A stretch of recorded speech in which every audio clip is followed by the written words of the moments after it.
Bengali ব্যাকরণ। তোমরা সবাই মন দিয়ে শোনো, লেখো, সবাই লাইক আর সাবস্ক্রাইবটা দিয়ে দাও। ক্লাস 10 বেঙ্গলি ব্যাকরণ, তোমরা সবাই সাবস্ক্রাইবটা দিয়ে দাও। প্রযোজক কর্তা কাকে বলে? কর্তা যখন নিজের কাজ না করে অন্য কাউকে দিয়ে কাজ করায় তখন সেই কর্তাকে প্রযোজক কর্তা বলে। যেমন জিং প্রিয়াংশুকে অঙ্ক করাচ্ছে। সমধাতুজ কর্তা উদাহরণ দাও। গায়ক গায়। ব্যতিহার কর্তা কাকে বলে? বাক্যের মধ্যে দুটি কর্তার পরস্পর একই ক্রিয়া সম্পন্ন করা বোঝালে তাকে বলা হয় ব্যতিহার কর্তা। নিরপেক্ষ কর্তা কাকে বলে? একটি বাক্যের সমাপিকা ক্রিয়া ও অসমাপিকা ক্রিয়ার কর্তা আলাদা হলে অসমাপিকা ক্রিয়ার কর্তাকে নিরপেক্ষ কর্তা বলে। ব্যতিহার কর্তা কাকে বলে? বাক্যের মধ্যে দুটি কর্তার পরস্পর একই ক্রিয়া সম্পন্ন করা বোঝালে তাকে বলা হয় ব্যতিহার কর্তা। নিরপেক্ষ কর্তা কাকে বলে? একটি বাক্যের সমাপিকা ক্রিয়া ও অসমাপিকা ক্রিয়ার কর্তা আলাদা হলে অসমাপিকা ক্রিয়ার কর্তাকে নিরপেক্ষ কর্তা বলে। বিভক্তি কাকে বলে? যে বর্ণ বা বর্ণ সমষ্টি শব্দের শেষে যুক্ত হয়ে পদ গঠন করে তাকে বিভক্তি বলে। যে বর্ণ বা বর্ণ সমষ্টি শব্দের শেষে যুক্ত হয়ে পদ গঠন করে তাকে বিভক্তি বলে। সমধাতুজ কর্তা উদাহরণ হলো গায়ক গায়। বিভক্তি অনুসারীকে একটি পার্থক্য লেখো। বিভক্তির নিজস্ব অর্থ নেই কিন্তু অনুসারীকে নিজস্ব অর্থ আছে। নির্দেশক কাকে বলে? কোনো বস্তু বা ব্যক্তিকে বিশেষ অর্থে বোঝানোর জন্য এবং বস্তু বা ব্যক্তির সংখ্যা বোঝানোর জন্য কয়েকটি চিহ্নের ব্যবহার দেখা যায়, এই চিহ্নগুলিকে নির্দেশক বলে। বিভক্তি নির্দেশকের পার্থক্য হলো বিভক্তি চিহ্ন পদের কারক নির্দেশ করে, বিভক্তি চিহ্ন পদের কারক নির্দেশ করে, অন্যদিকে নির্দেশক পদের বচন নির্দেশ করে। অকারক পদ কাকে বলে? বাক্যে যেসব পদের সঙ্গে ক্রিয়াপদের কোনো সম্পর্ক থাকে না অথচ তার সঙ্গে বাক্যের অন্য কোনো পদের সম্পর্ক থাকতে পারে, এই পদগুলিকে বলে অকারক পদ। বাক্যে যেসব পদের সঙ্গে ক্রিয়াপদের কোনো সম্পর্ক থাকে না অথচ তার সঙ্গে বাক্যের অন্য কোনো পদের সম্পর্ক থাকতে পারে, এই পদগুলিকে বলে অকারক পদ। বাক্যে যেসব পদের সঙ্গে ক্রিয়াপদের কোনো সম্পর্ক থাকে না অথচ তার সঙ্গে বাক্যের অন্য কোনো পদের সম্পর্ক থাকতে পারে, এই পদগুলিকে বলে অকারক পদ। যেমন সম্বন্ধ পদ ও সম্বোধন পদ।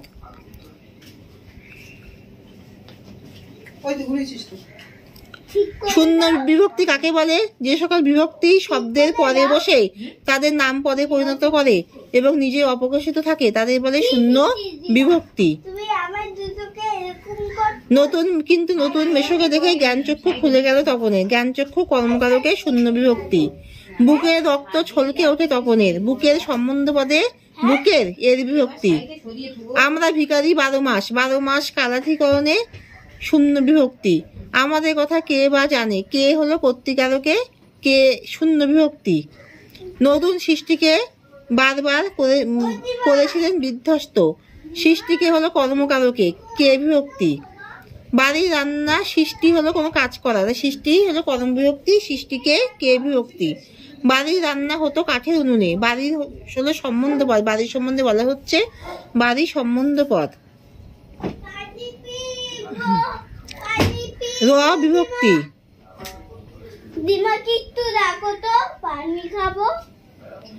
তারা ওই কালো জলে হত্যুকি ঘষত। হত্যুকি হলো দিয়ে কোনো কাজ করা হচ্ছে, হত্যুকি কর্মকারকে শূন্য বিভক্তি। কলম তাদের কাছে আজ অস্পৃশ্য। আজ হলো অধিকরণ কারকে শূন্য বিভক্তি।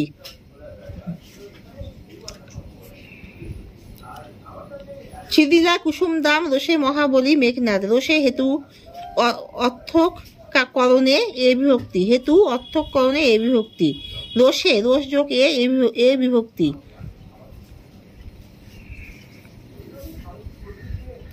বায়ু অস্ত্রে উড়াইব তারে। বায়ু অস্ত্রে করণকারকে বায়ু অস্ত্র দিয়ে করা হবে, তাহলে বায়ু অস্ত্রে করণকারকে অস্ত্রের অস্ত্রযোগ এ বিভক্তি। নিত্য সমাস কাকে বলে?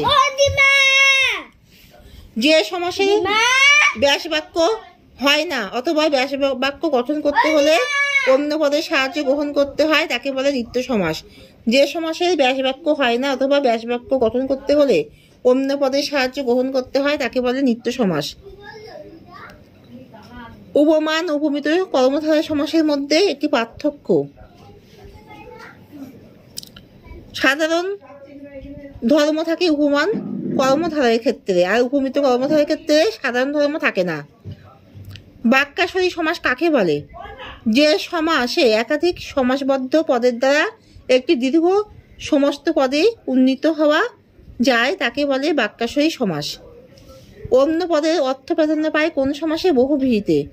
উপমান কর্মধারায় একটি উদাহরণ দাও। তুষারের ন্যায় ধবল, তুষার ধবল। উপমান কর্মধারায়।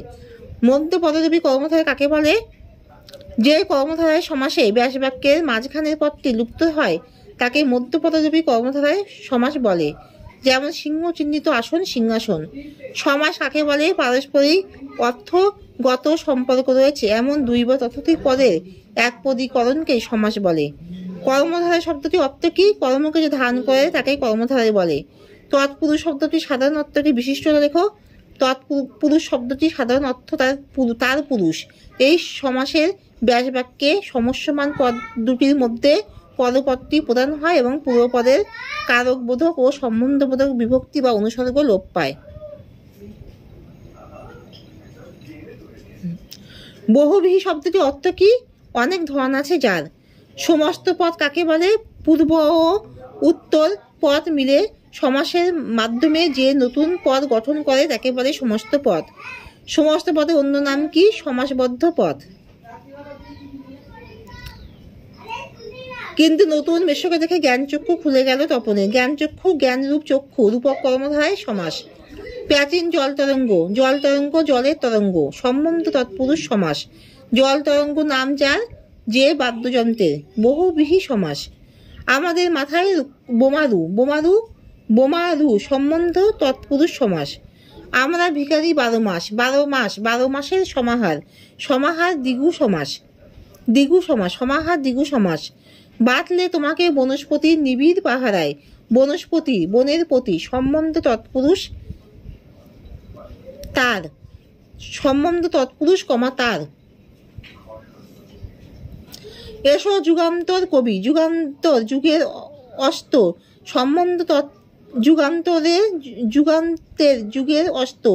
সম্বন্ধ তৎপুরুষ সমাস, তার। হিমালয় গুহাতে থাকেন। হিমালয়ের হিমের আলয়। সম্বন্ধ তৎপুরুষ সমাস, তার।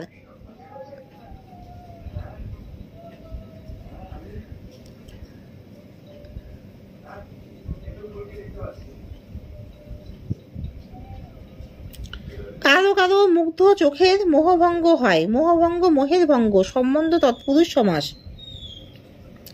অদিষ্ট কখনো হরিদ্বার এই ভুল ক্ষমা করবে না। অদিষ্ট নয় দিষ্ট না তৎপুরুষ সমাস। না তৎপুরুষ সমাস। ঘোরতর রণে হত প্রিয় ভাই তব বীরবাহু বলি। বীরবাহু বীরের মতো বাহু যার, উপমিত বহুব্রীহি সমাস। উড়িচ্ছে কৌশিক ধ্বজ, কৌশিক ধ্বজ কৌশিকের ধ্বজার মতো ধ্বজা যার, উপমিত বহুব্রীহি সমাস। যথাবিধি লয় গঙ্গোদক, যথাবিধি বিধির মতো, উপসর্গ তৎপুরুষ সমাস। স্পর্ধা তোমাদের আকাশস্পর্শী হয়ে উঠেছে। আকাশস্পর্শী আকাশকে স্পর্শ করেছে যে, উপপদ তৎপুরুষ সমাস। সবাই নিজ নিজ সৈন্যবাহিনী নিয়ে সেখানে উপস্থিত থাকবেন। সৈন্যবাহিনী সৈন্যদের বাহিনী। সম্বন্ধ তৎপুরুষ সমাস। আগাগোড়া লোহার নাল বাঁধানো। আগাগোড়া লোহার নাল বাঁধানো। আগাগোড়া আগা থেকে গোড়া। অপাদান তৎপুরুষ সমাস। অতি মনোহর দেশ। মনোহর মন হরণ করে যে, উপপদ তৎপুরুষ সমাস।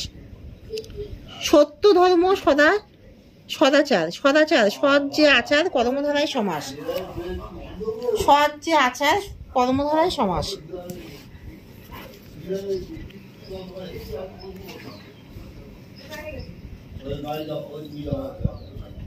অতি মনোহর দেশ। অতি মনোহর দেশ। মনোহর মন হরণ করে যে, উপপদ তৎপুরুষ সমাস। সত্য ধর্ম সদাচার। সদাচার সৎ যে আচার কর্মধারায় সমাস। সমুদ্র নিপতি সুতা। সমুদ্র নিপতি সুতা। সমুদ্রের সমুদ্র গড়ে সমুদ্রের নিপতি। সম্বন্ধ তৎপুরুষ সমাস। তার সুতা। সম্বন্ধ তৎপুরুষ সমাস। মা তখন ওকে বেকায়দায় ফেলার জন্য বললেন। বেকায়দায় নয়, কায়দা উপসর্গ তৎপুরুষ সমাস। গান দাঁড়ালো ঋষি বালক, ঋষি বালক ঋষি, ঋষি বালক বালক ঋষি কর্মধারায় সমাস।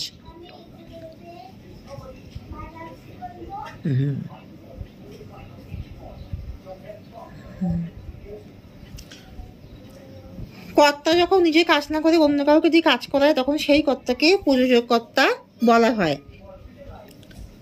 বাক্যের মধ্যে দুটি কর্তার পরস্পর একই ক্রিয়া সম্পন্ন করা বোঝালে তাকে বলা হয় ব্যতিহার কর্তা। একটি বাক্যে সমাপিকা ক্রিয়া ও অসমাপিকা ক্রিয়ার কর্তা আলাদা হলে অসমাপিকা ক্রিয়ার কর্তাকে নিরপেক্ষ কর্তা বলে। যে বর্ণ বা বর্ণ সমষ্টি শব্দের শেষে যুক্ত হয়ে শব্দের শেষে যুক্ত হয়ে পদ গঠন করে তাকে বিভক্তি বলা হয়। বিভক্তির নিজস্ব কোনো অর্থ নেই, কিন্তু অনুসর্গের নিজস্ব অর্থ আছে। কোনো বস্তু বা ব্যক্তিকে বিশেষ অর্থে বোঝানোর জন্য এবং বস্তু বা ব্যক্তির সংখ্যা বোঝানোর জন্য কয়েকটি চিহ্নের ব্যবহার দেখা যায়। এই চিহ্নগুলিকে নির্দেশক বলা হয়। বাক্যে যেসব পদের সঙ্গে ক্রিয়াপদের কোনো সম্পর্ক থাকে না, অথচ তার সঙ্গে বাক্যের অন্য কোনো পদের সম্পর্ক থাকতে পারে, এই পদগুলিকেই বলে অকারক পদ। যে সকল বিভক্তি শব্দের পরে বসে তাদের নাম পদে পরিণত করে এবং নিজে অপ্রকাশিত থাকে তাদের বলে শূন্য বিভক্তি। জ্ঞানচক্ষু কর্মকারকে শূন্য বিভক্তি। বুকের সম্বন্ধ পদে বুকের সম্বন্ধে বলা হচ্ছে, বুকের সম্বন্ধ পদে বুকের এর বিভক্তি। আমরা ভিখারি 12 মাস কারাধিকরণে শূন্য বিভক্তি। কে হলো কর্তৃকারকে শূন্য বিভক্তি। সৃষ্টিকে কর্মকারকে, সৃষ্টি দিয়ে কোনো কাজ করা হচ্ছে, সৃষ্টিকে কর্মকারকে কে বিভক্তি। বাড়ির সম্বন্ধ পদে র বিভক্তি। বাড়ির সম্বন্ধে বলা হচ্ছে, বাড়ির সম্বন্ধ পদে বাড়ি যোগ র বিভক্তি। হর্তুকি কর্মকার, হর্তুকি দিয়ে কাজ করা হচ্ছে, হর্তুকি কর্মকারকে শূন্য বিভক্তি। আজ হলো অধিকরণ কারকে শূন্য বিভক্তি। রোষে হেতু অর্থকরণে এ বিভক্তি। রোষ যোগ এ, রোষে এ বিভক্তি। বায়ু অস্ত্রে উড়াইব তারে, বায়ু অস্ত্রে করণ কারকে বায়ু অস্ত্রে অস্ত্র যোগ এ বিভক্তি। যে সমাসে ব্যাস বাক্য হয় না অথবা ব্যাস বাক্য গঠন করতে হলে অন্য পদের সাহায্য গ্রহণ করতে হয় তাকে বলে নিত্য সমাস। সমাস শব্দটি ব্যুৎপত্তি নির্ণয় করতে হলে পাওয়া যাবে সম, অব যোগ ঘয়া। সাধারণ ধর্ম থাকে উপমান কর্মধারের ক্ষেত্রে আর উপমিত কর্মধারের ক্ষেত্রে, উপমিত কর্মধারের ক্ষেত্রে সাধারণ ধর্ম থাকে না। যে সমাসে একাধিক সমাসবদ্ধ পদের দ্বারা একটি দীর্ঘ সমস্ত পদে উন্নীত হওয়া SCIT WEED উইথ পাওয়া যায় তাকে বলে বাক্যাশয়ী সমাস। যেমন ইন্দ্রকে জয় করেছেন যিনি জিতে প্রিয়। অন্য পদের অর্থ প্রাধান্য পায় কোন সমাসে বহুব্রীহি। উপমান কর্মধারার একটি উদাহরণ হলো তুষারের ন্যায় ধবল, তুষার ধবল। যে কর্মধারায় সমাসে ব্যাস বাক্যের মাঝখানের পদটি লুপ্ত হয় তাকে মধ্যপদরূপী কর্মধারায় সমাস বলে। যেমন সিংহ চিহ্নিত আসন, সিংহাসন। পারস্পরিক অর্থগত সম্পর্ক রয়েছে এমন দুই বা ততোধিক পদের একপদী করণকেই সমাস বলে। পারস্পরিক অর্থগত সম্পর্ক রয়েছে এমন দুই বা ততোধিক পদের একপদী করণকেই সমাস বলে। কর্মকে যে ধারণ করে তাকে কর্মধারায় বলে। তৎপুরুষ শব্দটির অর্থ সাধারণ অর্থ তার পুরুষ। এই সমাসের ব্যাস বাক্যে সমস্যমান পদ দুটির মধ্যে পরপদটি প্রদান হয় এবং পূর্বপদের কারকবোধক ও সম্বন্ধবোধক বিভক্তি লোপ পায়। বহুব্রীহি শব্দটির অর্থ হলো অনেক ধরন আছে যার। এখানেই শেষ করছি।